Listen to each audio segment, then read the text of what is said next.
Well, good evening, everyone, and thank you, Michael, Jackie, Mary, for all you're doing and bringing your organizations to Grand Rapids. And thank you, Star Garden, for hosting this wonderful event, and to the judges. I mean, I sat in one of those seats at one time, and I'm thinking, how do you make a choice? How do you determine a winner when you've got 3 presentations here that are amazing?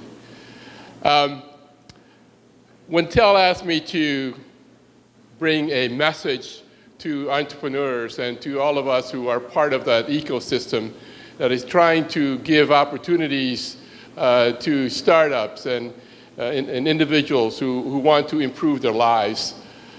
He's asked me to just share my own personal journey and the lessons I've learned as I went on that journey of becoming an entrepreneur.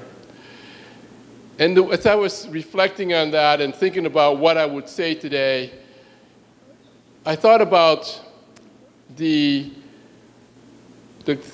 character strengths that I gained that helped me become who I am today.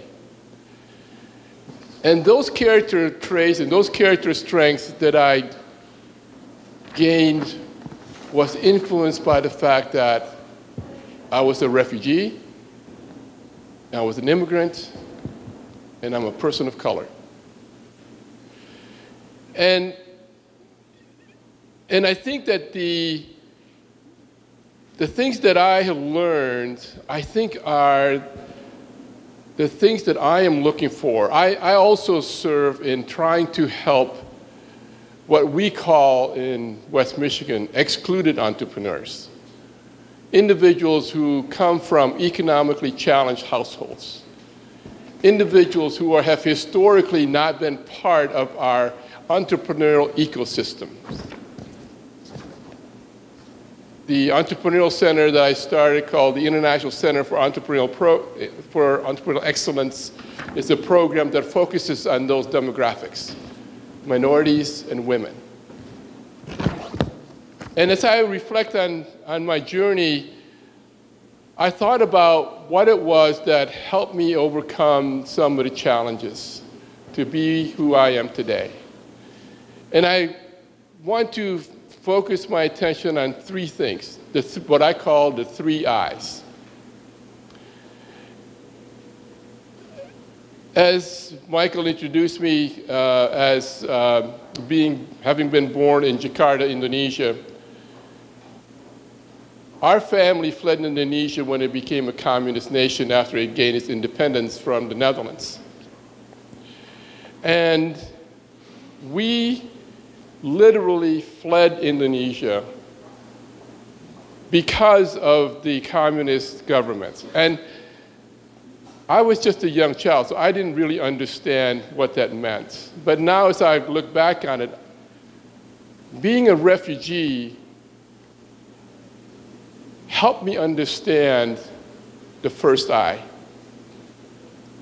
It helped me understand innovation. Now that may sound kind of silly or kind of like, whoa, where does that go? Where is that going? But when I reflect back on that history, being a refugee meant you didn't have time to determine what you're going to pack in your suitcase.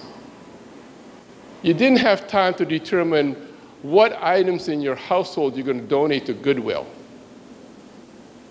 If you're a refugee and fleeing a country that was dangerous, you literally packed up a suitcase and said, here we go. And the innovation that I learned from my parents about that was this. If you fled a country my parents had 6 children at that time, 6 boys. I think they were all under the age of 12 or 13. And a mother who was pregnant and expecting their 7th child. You had to be very innovative because your resources is in one suitcase. You didn't have much. You had to know how to be very, very resourceful. Trying to feed a family of 9 with 1 chicken required you to eat all of the chicken. You had no choice. Some parts you may not like to eat, but if you want to be filled, you ate the whole chicken. Resourcefulness is also a trait that I think is important for any entrepreneur. You have to understand, we all have to understand, and I think all of us who've been entrepreneurs and are going on that journey understand that we may not have everything available to us at that particular time. And whatever it is that we have, we better be very innovative with the limited resources that we have.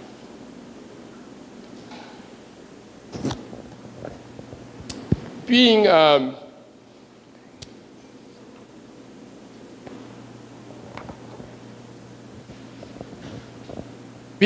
innovative also requires you to be able to withstand the criticisms and the naysayers that will always be part of your life. You can't do it. You will not succeed. I know. That's what I was told. When I started my business efforts and I went to the bank about 1.5 years after I started it, because I used my own funds initially, and the bank, I submitted a business plan and all the things that is required. They called me back in, and I remember coming into the office, waiting for what I thought was going to be one person. 3 bankers comes in. I'm thinking, whoa.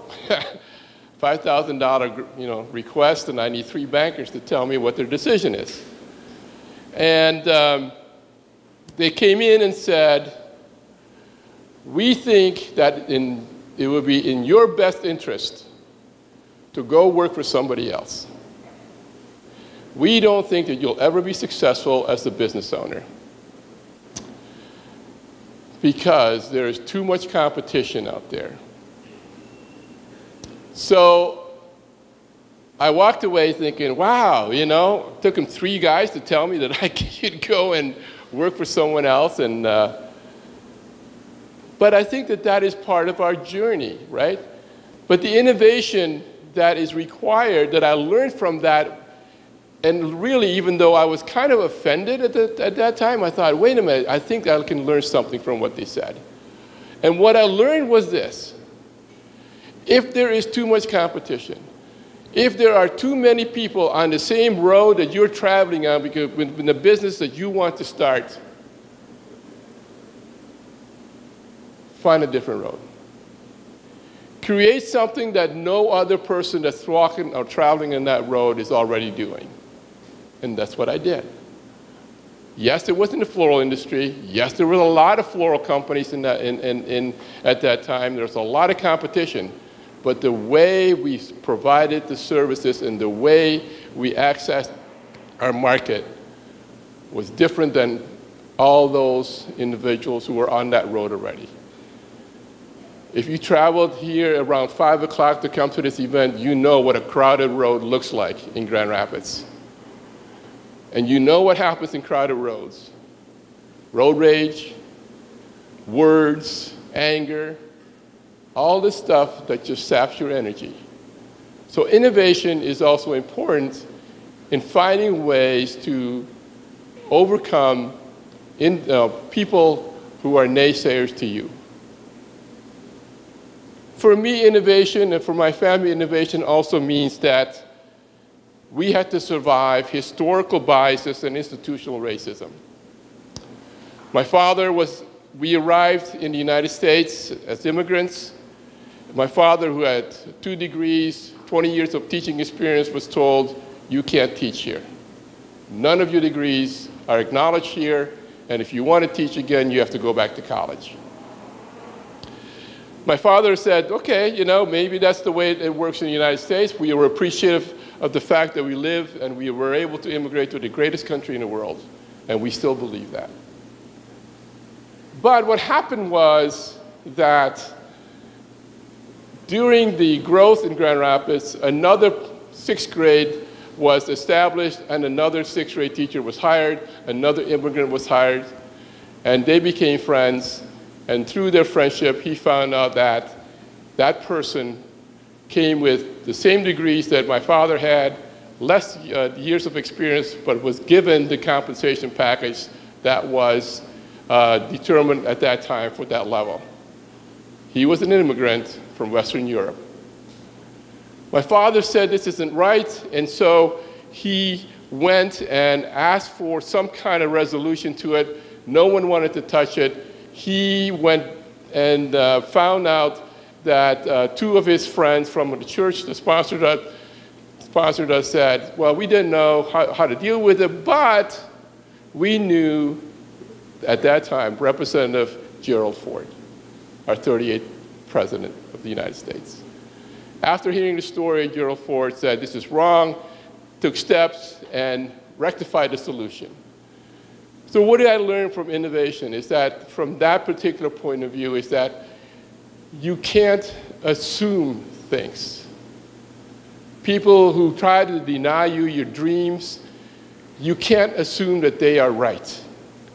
You have to find ways to determine whether or not what you've been told is really factual and something that you cannot overcome. The second I that I want to share with you that I think is important for my journey and becoming the entrepreneur that I am today, the second I is inclusion. Now, we talk a lot about inclusion today because of all the things that's going on, and I think they're important. But for me, the inclusion that helped me, that was shaped by our refugee family experience was this.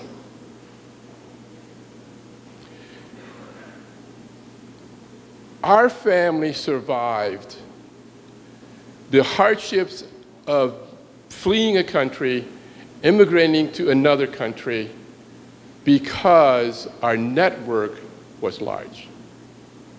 We were willing to be vulnerable and to seek out people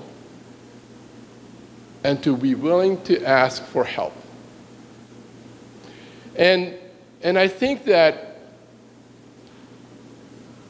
if we are willing to do that as entrepreneurs, we will increase our chances of success. Now, inclusion should also include people who may come from other different businesses than what you are attempting to establish. Because I think we can all agree that there are some fundamental principles and values that every entrepreneur should have in order to be able to start and grow their businesses. So for me, what I learned from that success, from the inclusion was this. If you're not from Grand Rapids, what I'm telling you, you're probably going to be strange, but I own the flower shop. I'm very proud to say that Eastern Floral, we bought it out of bankruptcy, and right now we are listed in the top 100 florists in North America based on the largest floral organization called Teleflora. But I also started something in 2006. I bought this old dilapidated building in a neighborhood that 30 days before I closed, a person was shot and killed in the middle of the street. 95% of the families in that neighborhood, their children qualified for free lunch programs. And we were, and I was told, you've lost your marbles. You have no customers in that area in your neighborhood because we were considered a high-end floral shop. And therefore, you will fail, and too bad. Today, the Goei Center is probably one of the most well-known event centers in Grand Rapids and in West Michigan. We are rated in the top 10 of one of these, the knots or one of these company organizations that raise event centers. But here's what it is.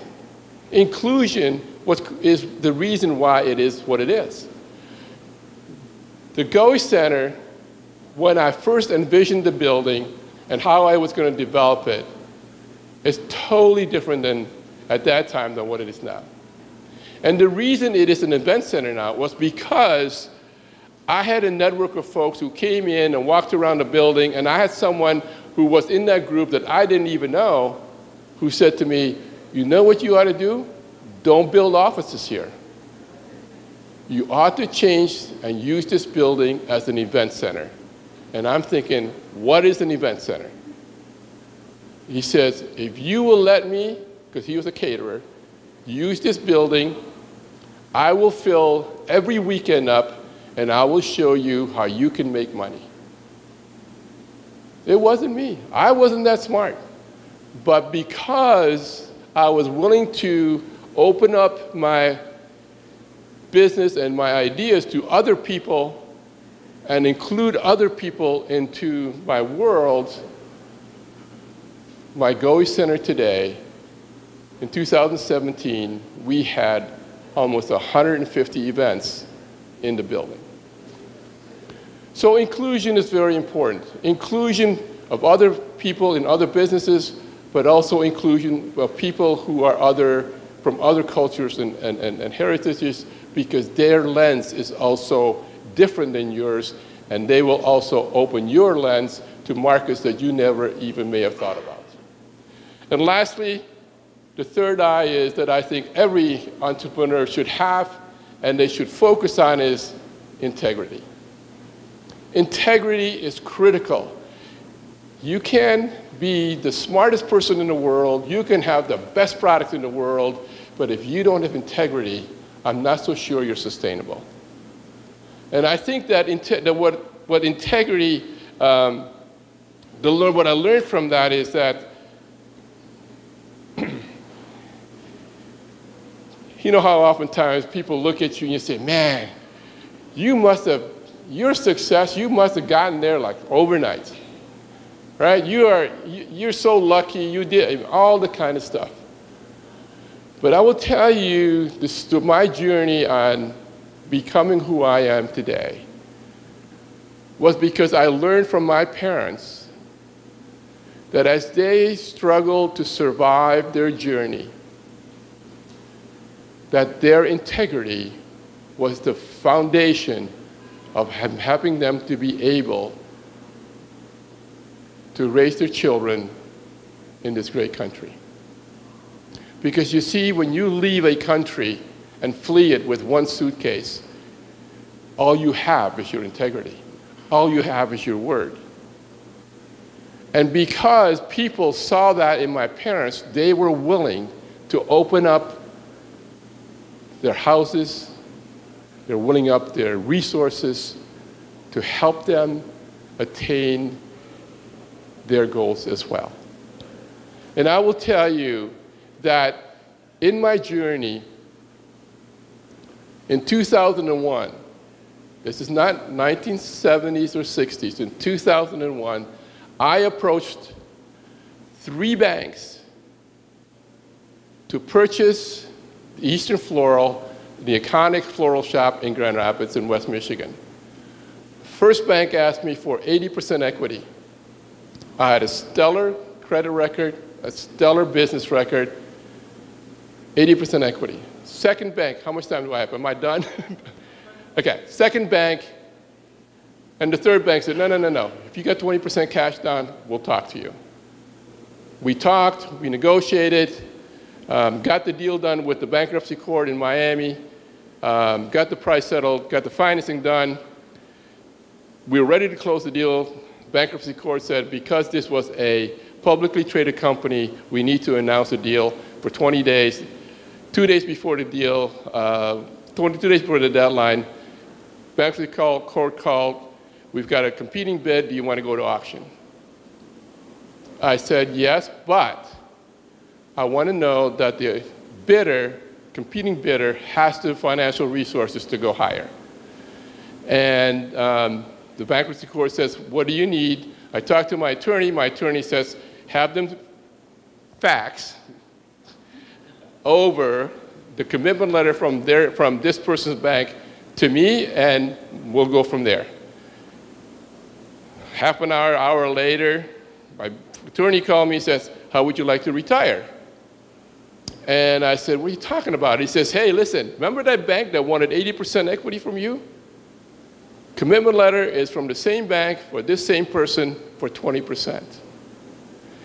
This person never had a business of their own, was in the floral business for maybe 2 or 3 years, no experience, was given a commitment letter for 20%.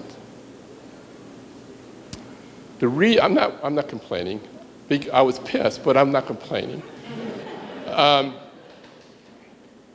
The reason I talk about integrity was this. I had to go back to my bank and say, look, I really would like to buy this business, but you told me that this is what we can do for you. I said, I have to go back and compete on an auction. So would you be willing to give me, or would you be willing to increase your loan to me if I go there? And this is where integrity comes in. He said to me, Bing, I know you, I trust you, and I know where you live. Integrity is so fundamental. When you look at entrepreneurs you want to invest in, when I'm working with entrepreneurs, like I said, who are coming from pretty tough economic conditions and situations, what do I look for? I look for innovation, not in their product so much, but innovation in how they solve the problems, how they respond to challenges. I look for individuals who are willing to open themselves up to other people and other ideas. Because you see, I always tell young entrepreneurs, it's not what you know, it's not who you know, it's who knows you. Because those people who know you are going to do business with you. And integrity. I want to see integrity. I want to know your life story. Don't tell me your product right now. Just tell me about who you are. Now, this is different than what's being pitched here. It's a whole different. The people I'm trying to work with are basically lifestyle service industry businesses. So it's different than what you're being pitched here today. But innovation, inclusion, integrity, to me, are critical foundational principles that I look for, and I think every entrepreneur should think about as being the foundation that they build their business on. So let me finish by saying this.